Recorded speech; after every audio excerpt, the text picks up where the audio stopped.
आमच्या उल्हास माझा न्यूज चॅनलला सबस्क्राईब करा, बेल आयकॉन दाबा आणि पहा उल्हास माझाच्या बातम्या सर्वात आधी आपल्या मोबाईल स्क्रीनवर। शिवसेना उद्धव बाळासाहेब ठाकरे पक्षाचे कल्याण जिल्हा प्रमुख चंद्रकांत बोडारे, जिल्हा समन्वयक धनंजय बोडारे यांच्या पुढाकाराने उल्हासनगरात श्री दत्त जयंती निमित्ताने अखंड हरिनाम सप्ताह सुरू झाला असून सप्ताहाचे यंदाचे हे 40वे वर्ष आहे।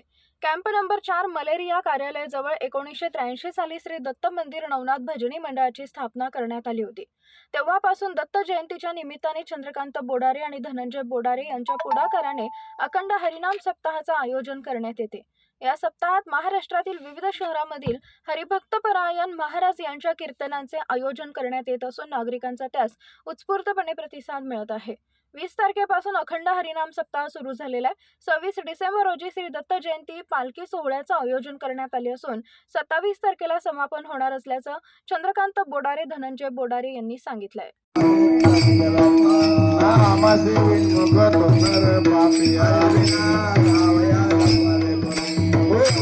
प्रसिद्ध बोलले ज्ञानदेव म्हणे नाम जपारे हरी मुखे म्हणा हरी मुखे समाधि हरि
आमच्या उल्हास माझा न्यूज चॅनलला सबस्क्राईब करा, बेल आयकॉन दाबा आणि पहा उल्हास माझाच्या बातम्या सर्वात आधी आपल्या मोबाईल स्क्रीनवर।